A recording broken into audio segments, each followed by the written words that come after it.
Nasubukan mo na bang maliitin ng isang tao dahil sa itsura niya o sa estado ng buhay niya? Isang simpleng magsasaka, isang anak na handang magsakripisyo, at isang pamilyang tila nakalimot sa tunay na kahulugan ng respeto. Sa mundong puno ng panghuhusga, may mga taong tahimik lang na lumalaban. Hindi para gumanti, kundi para patunayan na mali ang tingin sa kanila. Pero paano kung ang mga taong minamaliit ay siya palang magpapakita kung ano ang tunay na tagumpay? Samahan mo ko sa kwentong magpapaluha, magpapagalit at magbibigay inspirasyon sa iyo. Dahil minsan, ang pinakahinahamak, sila pa ang may pinakamataas na mararating. Handa ka na ba? Ano? Tara, simulan na natin. Araw-araw nga bago pa sumikat ang araw, ay gising na ang mag-amang Lando at Miguel. Naghahanda agad sila para lumusong sa bukid at magsimulang magtrabaho. Palagi nga nilang inaagahan dahil may pasok pa si Miguel sa eskwela. Ayaw niya naman na hindi tulungan ng ama dahil alam niyang mahirap sa bukid. Tay, nagluto ko ng sinangag at itlog. Pinagtimpla rin kita ng kape kaya mag-almusal ka na muna ho. Sabi ni Miguel sa ama, nakatatapos kang magbihis. Abay, ayos na ang kape sa akin. Ikaw na lang kumain. Sagot nito. Tay, kakakain ko lang po. Sige na po. Kumain ka na po at mamaya manghina ka na naman. Pamimilit niya rito. Kilala niya kasi ang ama. Kapag hindi mo ito pinilit, hindi talaga ito kakain at hahayaan ang sariling magutom. Sigurado ka ba, anak? May pasok ka pa sa eskwela mamaya. Baka magutom ka roon. Huwag ka mag-alala, tay. May pangkain po ako mamaya. Sige na po. Kumain ka na at mauuna na ako sa bukid. Sumunod ka na lang po kapag nakapagpahinga ako. Huwag niyo pong subukan na huwag kumain. Magtatampo ko. Oo na, anak. Ngumiti si Miguel sa ama bago umalis. Tinuwid niya nga muna ang kalsadang kaharap ng bahay nila bago marating ang bukid. Nadaanan pa nga niya ang kanyang tito na nagkakape. Ang aga naman ang lusong mo. Bati nito sa kanya. May pasok ko kasi ako mamaya. Gusto ko po kasing mabawasan kahit papano ang trabaho ni tatay. Magalang niyang tugon. Hay nako, nakakaawa kang bata. Abay sa mura mong edad, nagtatrabaho ka na. Tignan mo yung mga anak ko. Gigising lang kapag papasok ng eskwela. Pa-travel lang din sila. Kung bakit ba naman kasi hindi nagporsige ang tatay mo. Ano na pala, mahirap pa sa mahirap ngayon. Naiiling na sambit nito. Ang mahalaga ho, lumalaban ng patas si tatay. Huwag niyo ho siyang maliitin ng ganyan. Lalo pa at sa harapan ko mismo. Binigyan niya ito ng seryosong titig bago nagpatuloy sa paglalakad. Ayaw na ayaw ni Miguel na minamalit ang kanyang ama. Dahil alam niyang kung gaano ito kabuti at kung ano ang sakripisyo nito. Kahit pa mahirap sila, hindi ito nagkulang ng pagmamahal at pag-aaruga sa kanya. Palagi siya nitong inuuna. At dahil sa buhay nila ngayon, kaya nagpupursige si Miguel sa pag-aaral. Kahit pa mahirap, gagawin niya nga ang lahat para maiahon ng ama sa hirap. Gusto niyang patunayan sa mga kamag-anak nilang aangat din sila, basta hindi siya sumuko. Nagsimula ngang maghawan si Miguel. Binilisan niya nga ang ginagawa para mamaya ay kakaunti na lamang ang gagawin ng kanyang ama. Maya-maya nga ay lumusong na rin ang kanyang ama. Napangiti siya nang makita ang magandang ngiti sa labi nito. Ang saya mo yata, tay. Bati niya rito. Nasalubong ko kasi ang tita Beth mo. Sa isang linggo raw yung reunion ng angka natin at gusto niyang pumunta tayo. Sagot nito. Doon nawala ang ngiti ni Miguel. Pupunta po tayo ron. Mamaliitin ka lang doon at gagawin ka lang pong katulong. Huwag na tayong pumunta doon, tay. Anak, baka hindi naman. Isa pa, masasarap ang pagkain doon kaya makakakain ka ng masarap. Baka rin mag-offer sila na suportahan ka sa pag-aaral. Magandang oportunidad yun para sa'yo, anak. Tugon nito. Tay, kaya ko naman po. Huwag na tayong umasa sa kanila at baka masumbatan pa tayo. Anak, magtiwala ka lang. Hinawakan nito ang kanyang kamay. Gusto lang ni tatay na maabot mo ang mga pangarap mo. Tumango na lang si Miguel at napahinga ng malalim. Sa eskwela nga, si Miguel ang pinakatahimik. Marami siyang mga kaibigan, pero marami din ang mga taong kumukutya sa kanya. Ganon ba man, hindi na yun pinapatulan ni Miguel dahil mas mahalaga sa kanya ang may naniniwala sa kanya. Oh, bakit nag-aaral ka pa rin dyan, Miguel? Lunch break na. Napatigil nga sa pagbabasa si Miguel nang pumasok ang lalaking guro na palaging nagpapalakas sa kanyang loob. Ito na kasi ang susunod nilang subject. Wala rin ho kasi akong baon kaya nag-aaral na lang ako. Sagot niya. Iniwan niya talaga ang kanyang baon para sa ama. Sigurado kasi siyang hindi na naman ito kakain. Kaya iniwan niya ang pagkain at sinabing may pambili naman siya. Ay nako, mahirap mag-aaral ng walang laman ng tiyan. Lumapit sa kanya si Teacher Ronald at naupo sa katabi niyang upuan. Sakto, marami itong pinabaon sa akin ni Mrs. kaya sabayan mo ako. Mas gusto ko ring may kasabay. Huwag na po, Sir Ronald. Nakakaya ho. Sa bahay na lang ho ako kakain. Tugon niya. O hindi. Sabayan mo akong kumain para may lakas ka. Maglalakad ka pa pauwi, di ba? Paano kung himatayin ka? Sige na, huwag ka na mahiya. Kapag hindi ka kumain, hindi rin ako kakain. Nahihiyang napakamot naman si Miguel sa kanyang ulo at tumango na lamang. Naiiyak din siya dahil sobrang bait ni Teacher Ronald sa kanya. Ang dami nantong nagiging tulong sa kanya at nangangako siya sa sarili na makakabawi rin siya dito. Dumating nga ang araw ng reunion. Hindi man lang makaramdam ng excitement si Miguel. Gusto na lang niyang matapos kaagad ang araw para matapos na rin ang reunion. Ayaw niya talagang pumunta roon. Pero ayaw naman niyang pabayaan ng ama. Dumating na pala ang Kuya Lando. Salubong sa kanila ng bunsong kapatid ng kanyang ama na si Amy. Kuya, pwede bang patulong muna sa paghuhugas ng plato? Pasensya ka na, nag-day off kasi yung mga katulong ko. Sabi naman ni Tita Horela niya. Horela naman, bakit si Kuya Lando ang maghuhugas? May kaya namang gumawa nun. Paupuin niyo na lang silang mag-ama at pakainin. Sabad ng Tito Tomas niya. Pinsan ito ng kanyang ama. Sa lahat nga ng kamag-anak nila, ito ang pinaka may malasakit sa kanila. Parang yun lang naman, Tomas. Yun na nga lang din ang gagawin niya. At ang bag. Sagot ni Amy. Napayukom ng kamao si Miguel. Nagagalit siya sa kanyang mga naririnig. Pero ayaw niya lamang gumawa ng gulo. Ayos lang na maghugas muna ako. Tama naman si Horela. Nakangiting sabi ng kanyang ama. Ako na lang ho ang maghuhugas. Sabad niya kaya napatingin sa kanya ang lahat. Tatay, maupo ka na lang ho doon. Ako nang bahala. Hindi na nga niya hinintay na sumagot ang ama at dumiretso na kaagad sa kusina. Habang naghuhugas nga, hindi niya maiwasang mapaluha. Naiinis siya dahil sobrang baba ng tingin ng mga ito sa kanila. Naiinis siya dahil parang basura silang ituring tuwing may reunion.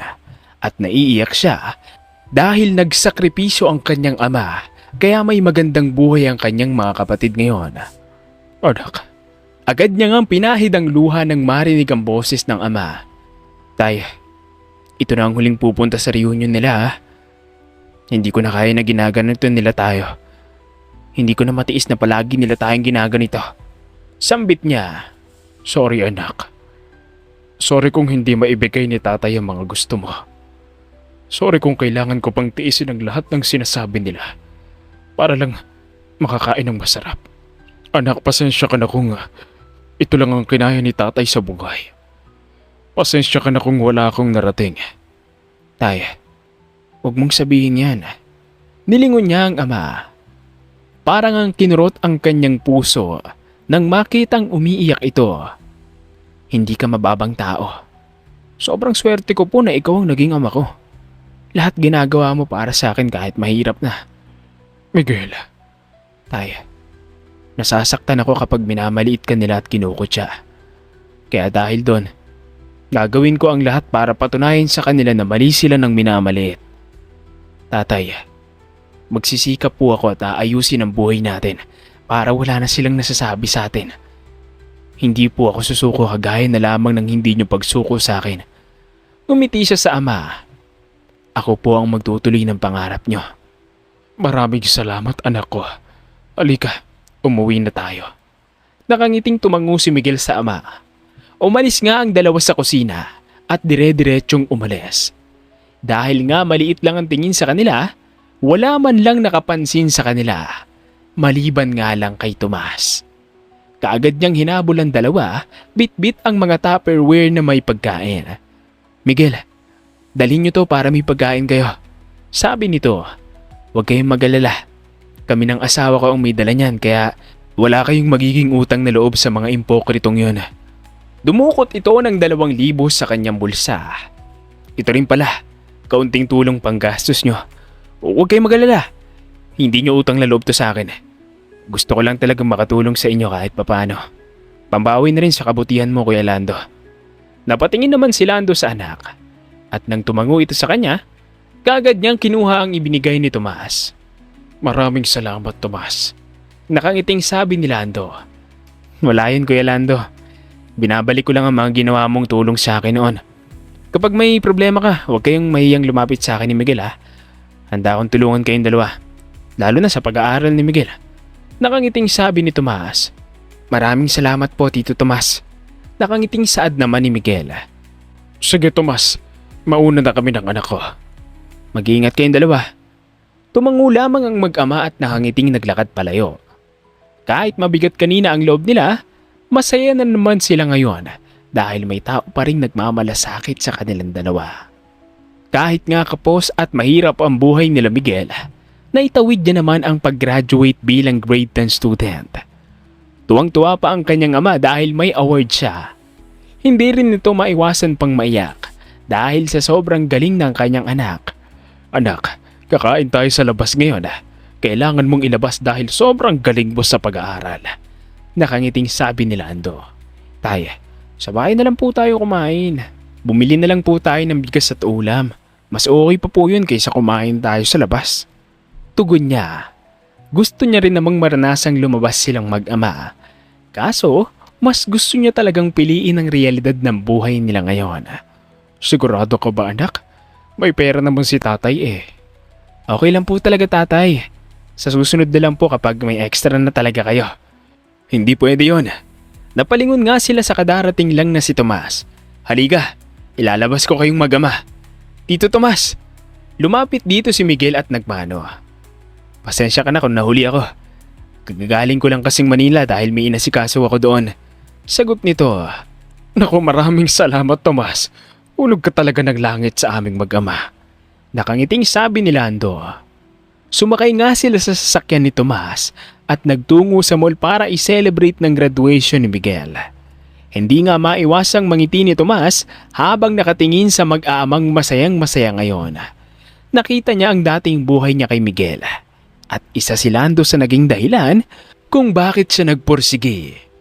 Miguel, gusto mo bang sa Manila ipagpatuloy ang pag-aaral mo? Tanong ni Tomas kaya natigilan ng mag-ama. Pag-aaralin kita sa Manila hanggang sa makapagtapos ka. Gustong gusto ni Miguel. Pero nang bigla siyang napatingin sa ama, nalungkot siya. Hindi niya kayang iwanan ng ama mag-isa sa bukid. Hindi ko po kayang iwanan si tatay. Mahinang sagot niya. Siyempre isasama natin si Kuya Lando kung okay lang sa kanya. Pwede siyang maging hardinero sa bahay at tagaluto. Balita ko mahilig magluto si Kuya Lando. Para hindi ka na rin mahirapan sa bukid. Ngumiti si Tomas. Huwag kayong mag-alala. Hindi ko kayo pababayaan. Alam ko rin kasing may future tong si Miguel dahil sa sobrang tiyaga at sipag niyang bata. Hindi ba nakakahiya, Tomas? Napakarami mo nang naitulong sa amin. Sabi ni Lando. Kuya Lando, ikaw po ang nagturo sa akin na hanggat kayang makatulong ng isang tao. Tumulong lang siya. Maraming salamat, Tito Lando. Tumayo si Miguel at yumakap sa lalaki. Pangako po, hindi ko sasayangin ang opportunity na ibinigay niyo sa akin. Pagbubutihin ko po at susuklian lahat ng to. Kahit wag na sa amin, Miguel. Kahit sa tatay mo na lang. Tumango lamang si Miguel habang nakayakap pa rin sa lalaki. Natuloy nga sa Manila ang mag-ama at doon tumira kila Tomas. Nagtrabaho si Lando bilang hardinero at cook sa bahay ng pinsan, habang si Miguel ay nagsimulang mag-aral. Hindi pa nga masabi ni Lando na nagtatrabaho talaga siya dahil wala man lang hirap siyang nararanasan. Ang bait-bait din sa kanilang mag-ama ng pamilya ni Tomas, kaya naman talagang komportable silang dalawa. Huwag mong pinipressure ang sarili mo sa pag-aaral, Miguel. Ang mahalaga lang ay ginagawa mo ang lahat. Iyan ang palaging bilin sa kanya ni Tomas. Hindi naman po, Tito Tomas. Gumiti si Miguel. Anak, hindi ka naman ba binubuli sa eskwelahan? Alalang tanong naman ni Lando. Umiling si Miguel. Mas marami po akong mga kaibigan ngayon sa eskwelahan namin. Mababait din po sila sa akin at gusto po nila makapunta sa atin. Gusto raw po nila makakita ng bukid. Hindi maiwasang mapangiti ni Lando habang nakatingin sa anak na nagniningning ang mga mata habang nagkukwento. Ngayon niya lang nakita na ganito kasaya ang anak habang nagkukwento. Hayaan mo, isasama natin sila kapag uuwi tayo. Sagot ni Lando sa anak na tumango na lamang. Nalampasan nga ni Miguel ang senior high at nakatuntong ng college. Doon nga nagsimula ang kanyang hirap. Hindi sa pinansyal, kundi sa labanan ng pagod at utak. Parang gusto na niyang sumuko, pero napapalitan ng pagtsatsaga ang kanyang pagod habang tinitignan ng kanyang ama.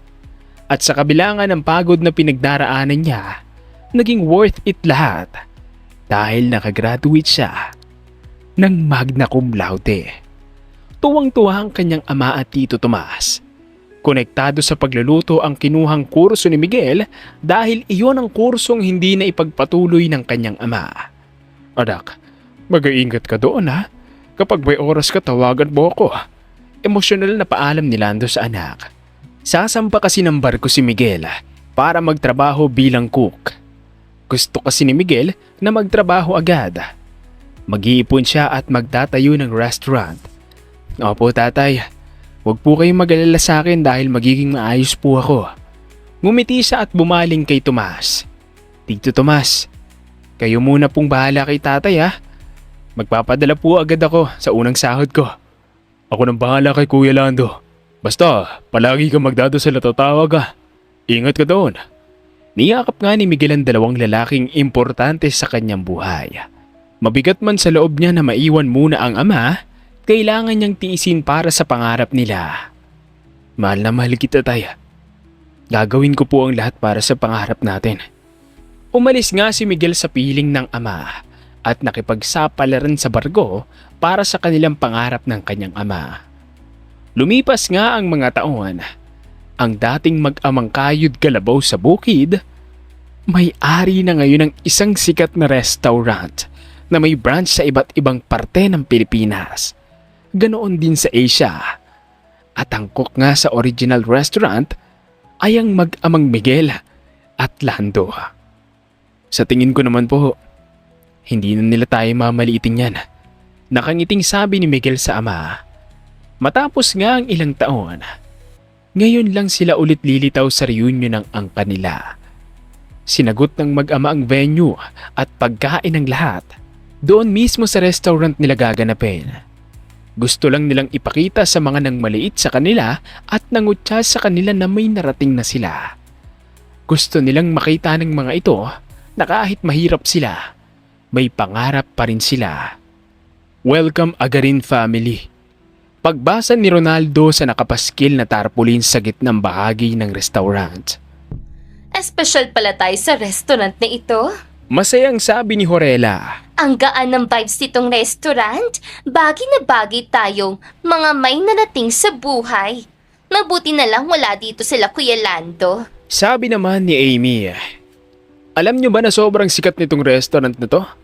Nakikita ko lang to dati na kinakain ng mga sikat na vlogger at artista. Sabi naman ni Anton, bunsong kapatid nila Lando. Pero nasaan na kaya sila Tito Lando? Baka namamasura na. Natatawang sabi ni Jonathan, anak ni Horela. Nagtawanan nga rin ang lahat, habang si Tomas na nakikinig ay napailing-iling na lamang. Sobra siyang nadidisappoint dahil wala man lang pagbabago sa mga ito. Maya-maya nga ay nagsimula na ang pagdiriwang. Sarap na sarap ang lahat sa pagkain habang nag-uusap-usap. Gusto po kayong pasalamatan ng owner natin sa pagpunta nyo. Nagsalita ang host na lalaki, kaya dito nabaling ang kanilang atensyon. Atin pong salubungin ang masaganang palakpakan, sila Sir Lando at Sir Miguel. Lumabas ng kusina ang mag-ama na ikinatigil ng lahat. Nanlaki ang mga mata ng karamihan, habang ang iba pa ay literal na napanganga. Hindi sila makapaniwala na ang mag-amang gusgusi noon at taong bukid lamang ay nasa kanilang harapan na bilang may-ari ng isang sikat na restaurant. Maraming salamat dahil pinagbigyan nyo ang hiling namin na dito i-celebrate ang reunion. Ngumiti si Lando. Huwag kayong mag-alala. Hindi kami nagyayabang ng anak ko. Gusto lang namin ipakita na kahit tinatawag nyo kaming walang mararating at pinaghuhugas lang ng plato noon, may pangarap pa rin kami na may pangarap din ang anak ko. Siguro naman po sa reunion na to, hindi na kami tagahugas ng plato ni tatay. Hindi na po siguro kami ang pulutan sa kwento. Natawa si Miguel. Alam nyo po, sobrang sama ng loob ko sa inyo. Pero hindi naman nagtatagal yon. Dahil ayaw ni tatay na nagtatanim ako ng sama ng loob. Kaya naman po, ginawa ko na lang inspirasyon lahat ng mga sinasabi niyo sa amin. Mabuti na lang po matyaga si tatay at masipag. Mabuti na lang po at nandyan si Tito Tomas para tulungan kami ni tatay. Napahinga siya ng malalim. Sana po ngayon, alam niyo na paano respetuhin ang isang tao. Sana po hindi nyo natignan ang antas nila sa buhay para lang itrato ng tama. Kasi po kung sino pa ang sa tingin nyong walang mararating, sila pa ang may mataas na pangarap at magiging successful. At noong gabing yon, hindi pera ang pinakamatinding tumama sa mga kamag-anak nila, kundi ang katotohanang ang mga taong minaliit nila noon, sila pala ang tunay na matagumpay. Dahil bukod sa yaman, hindi nawala sa kanila ang kabutihan at pagpapakumbaba. Huwag malitin ang taong nagsisimula sa mababa. Ang sipag, tiyaga at mabuting puso ay kayang dalhin ng isang tao sa tagumpay. Ang tunay na taas ng tao ay hindi nasusukat sa estado ng buhay, kundi sa paraan ng kanyang pakikitungo sa kapwa. At hanggang dito na lang ang magandang storyang ito.